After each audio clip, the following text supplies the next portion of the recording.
for 4 years. It is my third presentation. I'm in the Willing Hands 4-H Club, and I will show you my worm farm today, which is this.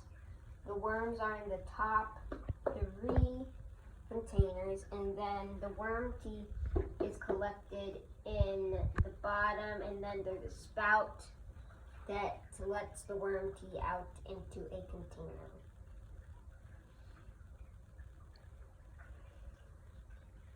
I've had the worm farm for about 1 year, and I will eventually put some of the worms that are in it into my garden, and I sometimes play with the worms, and sometimes I use the worms to go fishing.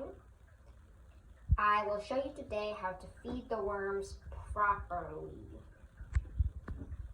You have to take off the lid, and if you have a worm blanket like this, you can just pull that back. And then you have to dig this is a handful of worms.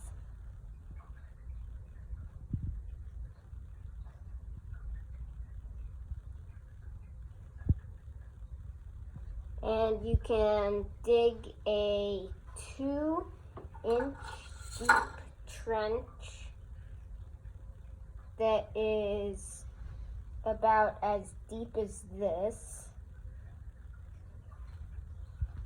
And then you cut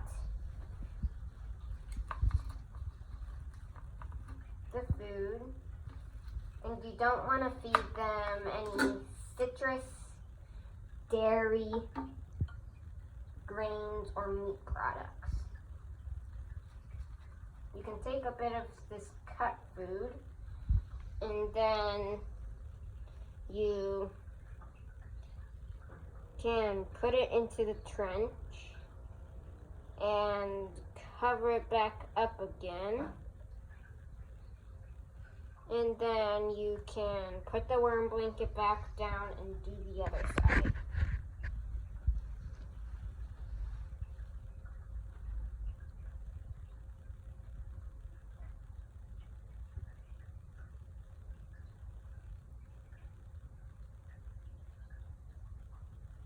This is another big handful of worms. Very, very slimy. And I already have some food in here, but that will eventually go away and the worms will eat it. And it will start to decompose. And you can take another handful. I also have some coffee grains in here, which is some good, little bits of energy for the worms. And then you can cover that back up again. And you can get started in this by getting Tupperware boxes and either filling them with soil or coconut fiber and some newspaper shavings. Or you can go online and get a worm farm on a website. I got mine from Uncle Jim's Worm Farms. And any questions?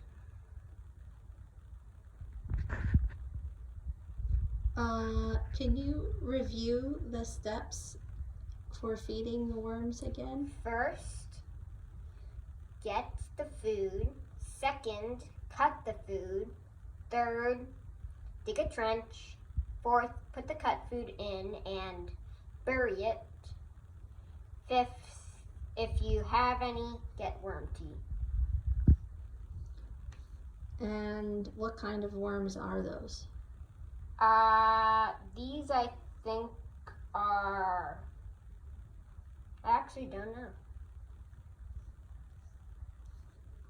I think there's some sort of red worm. Oh, a red wiggler maybe. Maybe.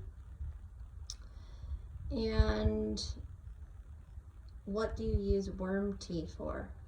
You can put it in plants and it will help the plants grow better, or you can put it into your garden and it will help the plants in your garden grow better.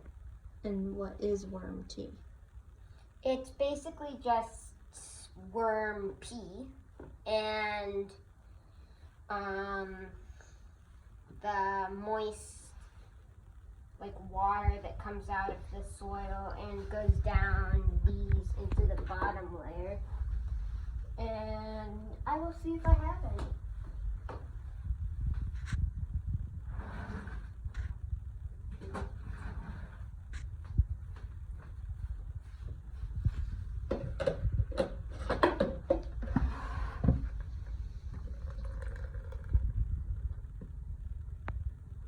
I have a little bit.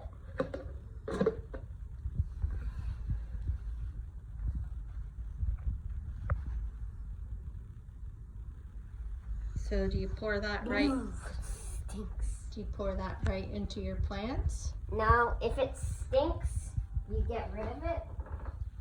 But if it doesn't stink, you keep it and dilute it halfway, and then you put it into your plants.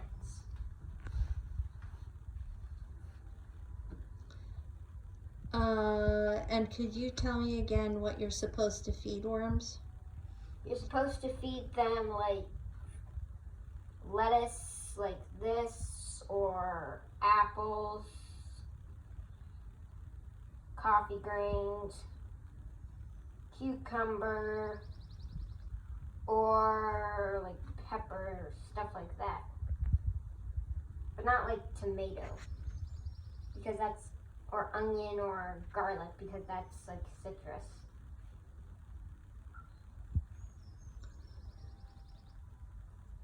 How do you keep the worms from getting out of there?